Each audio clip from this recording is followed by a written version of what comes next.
नमस्कार दोस्तों। मैं प्रशांत कौशिक संवाद इंडिया के मंच पर आप सभी का हार्दिक स्वागत करता हूं, हार्दिक अभिनंदन करता हूं, हार्दिक अभिवादन करता हूं। आज हम बात करेंगे रूस और यूक्रेन के बीच चल रहे युद्ध के संदर्भ में। रूस एक पावरफुल कंट्री के तौर पर जाना जाता है। वह अपनी सैन्य क्षमताओं को लेकर दुनिया में विख्यात है। हर कोई जानता है कि रूस के पास सामरिक शक्ति कितनी बड़ी है। और दुनिया की में अगर बात करें, अमेरिका और रूस दो महाशक्तियों के नाम पर हमेशा जाने जाते रहे हैं। इसके बावजूद भी रूस यूक्रेन पर वह जीत हासिल अभी तक नहीं कर पाया जिसकी वह अपेक्षा कर रहा था। यूक्रेन लगातार अपनी जीवटता के साथ रूस के सामने खड़ा होकर मुकाबला कर रहा है। तो यह रूस के लिए बड़ा चैलेंज बन गया है कि कैसे वह अपनी प्रभुत्ता वहां पर यूक्रेन में स्थापित करे। जिस तरह से रूस और यूक्रेन के मध्य यह युद्ध लड़ा जा रहा है और जिस तरह से रूस की एक मानसिकता सामने आई है, वह बहुत सारे सवालों को जन्म देती है। और उसमें केवल रूस ही नहीं, यह दुनिया का इतिहास रहा है। जो भी शक्ति के तौर पर अपने को मानता रहा है, वह हमेशा विस्तारवाद की नीतियों को बढ़ावा देता है। चाहे वह काल कोई सा भी रहा हो। इतिहास में के पन्नों को हम पलटे तो हम देखेंगे नेपोलियन बोनापार्ट रहा हो, चाहे सिकंदर रहा हो, या मंगोलिया मुगल शासक रहे हों, और चाहे अंग्रेजी शासन ब्रितानी हुकूमत जिसे कहा जाता है वह रही हो। वह हमेशा अपनी शक्ति के दम पर दुनिया को जीतने का ख्वाब संजोकर आगे बढ़ते रहे हैं। वह दुनिया को अपनी ताकत के बूते पे हासिल करना चाहते रहे हैं। वह दुनिया में अपनी ताकत को स्थापित करना चाहते रहे हैं। तो यह पूर्व का भी इतिहास है और यह वर्तमान में भी हमें दिखाई देता है। शीत युद्ध के नाम से 80 का दौर सबको याद होगा, जिसमें अमेरिका और रूस दो महाशक्तियां दुनिया को अपनी ताकत दिखाने की होड़ में लगी हुई थी। और यह शीत युद्ध लगातार कई साल तक चला, जिसमें सोवियत संघ और अमेरिका के द्वारा पूरी दुनिया को डिक्टेट करने की कोशिशें लगातार की जाती रहीं। अफगानिस्तान ऐसे स्थल के रूप में दर्ज है जहां पर सोवियत संघ की और अमेरिका की मौजूदगी ने दुनिया को अपनी ताकत का एहसास कराया। शीत युद्ध की समाप्ति के बाद सोवियत संघ का जिस तरह से विघटन हुआ, उसे सोवियत रूस आज तक भूला नहीं है। और पुतिन की मंशा यही है कि जो सोवियत संघ का जो एक साम्राज्य था, उसी जो प्रभाव था, उसी प्रभाव को दोबारा से वो स्थापित करे, दोबारा से उसको बनाए। वह लगातार यूक्रेन को समझाता भी रहा है। जिस तरह से यूक्रेन में पश्चिम देशों का दखल निरंतर बढ़ता रहा, नाटो देशों की जिस तरह से यूक्रेन के अंदर दखलंदाजी बढ़ती रही, उससे रूस हमेशा यूक्रेन से नाराज रहा।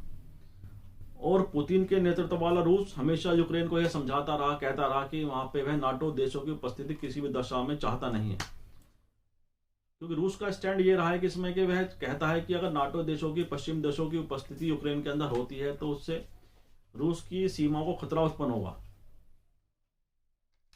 लेकिन यहां यूक्रेन भी है गलती कर गया या गलतफहमी में रहा कि अगर रूस उसे परेशान करता है या उस पर कोई अटैक करता है तो नाटो देश उसके साथ एकदम से उसमें खड़े हो जाएंगे और वह रूस से सीधा मुकाबला करने की स्थिति में सामने आएंगे।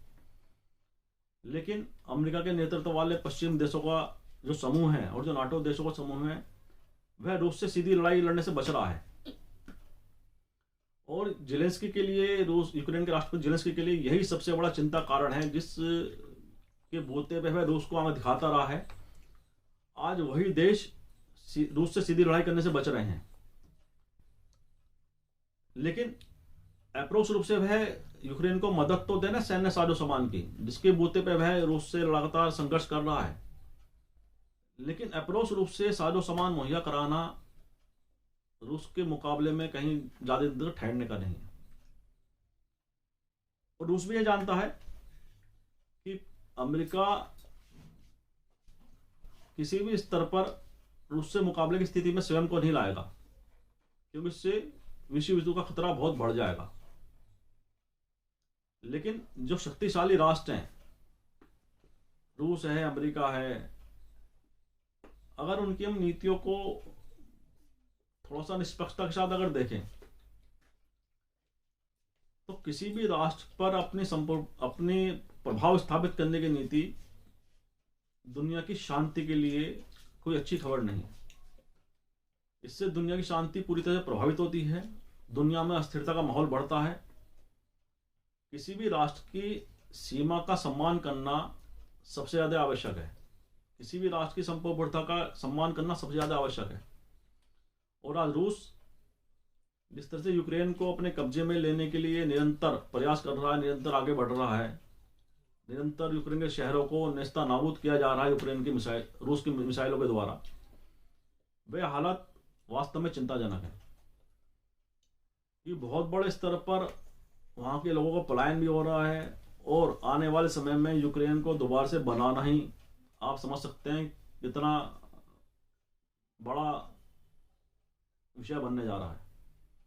आज चाहे अमेरिका यूक्रेन को मदद दे रहा है, साजो सामान की मदद दे रहा है, और हो सकता है कि आने वाले समय में वो अपनी भूमिका को और विस्तार दे अमेरिका यूक्रेन के लिए, लेकिन वर्तमान में तो हमें समझना पड़ेगा कि बारूद के दम पर दुनिया में कभी शांति नहीं होती, केवल लाशों को ढेर लगते हैं। चाहे वह रूस हो या अमेरिका हो या जिसे एक चीन भी उसी श्रेणी का एक देश मान सकते हैं हम, क्योंकि वह भी लगातार अपनी विस्तारवादी नीतियों को बढ़ावा देने के मौके देखता रहता है। तो रूस के जो कदम से चीन जैसे देश भी कहीं ना कहीं अपने अवसर देख रहे होंगे कि वह कैसे जब भारत में अस्थिरता पैदा करने की बात, वह लगातार चीन कोशिश करता रहता भारत की सीमाओं पर। छोटे छोटे द्वीप हैं, चीन अपनी विस्तारवादी नीतियों के द्वारा उन पर अपने कब्जे की कोशिश करता रहता है। नेपाल भूटान में भी वह अपने पैर पसार रहा है।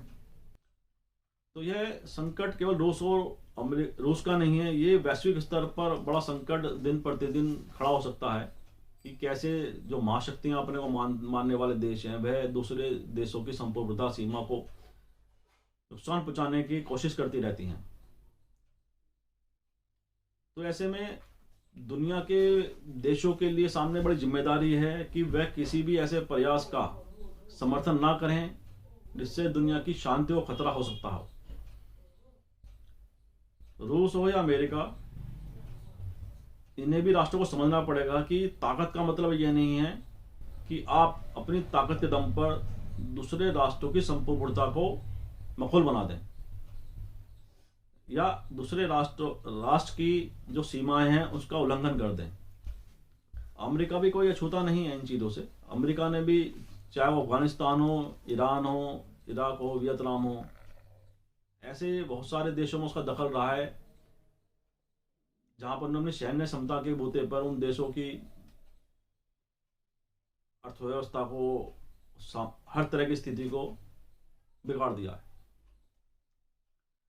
तो ऐसे में रूस को भी और अमेरिका को भी समझना पड़ेगा कि वह कोई भी ऐसा कदम उठाने से पहले 10 बार सोचें कि इससे दुनिया के लिए कितना बड़ा खतरा उत्पन्न हो सकता है। यह बड़ा सिद्धांत है कि जब भी किसी शक्ति में अहंकार उत्पन्न हो जाता है तो अहंकार से भरी शक्ति हमेशा विध्वंस ही लाती है। वह शांति, सौहार्द, आत्मीयता का संचार करने में कभी भी सफल नहीं होती। तो हमें दुनिया में शांति लानी है तो उसका बड़ा सीधा सा मंत्र है जो भारतीय संस्कृति ने हमेशा बताया भी है और उसे माना भी है, वसुधैव कुटुंबकम।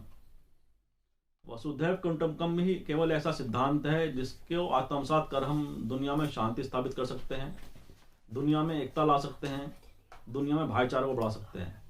बारूद के बूते पर दुनिया में कभी शांति स्थापित नहीं हो सकती।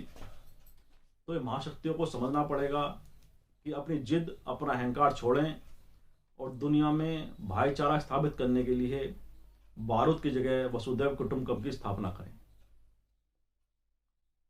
इन्हीं शब्दों के साथ आज की हम चर्चा को विराम देते हैं और आप सभी से मेरा निवेदन है कि अगर आपको ये चर्चा अच्छी लगी हो तो लाइक करें, कमेंट करें, सब्सक्राइब करें और उसको आगे साझा करें। इन्हीं शब्दों के साथ आप सभी का हार्दिक धन्यवाद, हार्दिक आभार, पुनः हार्दिक अभिवादन।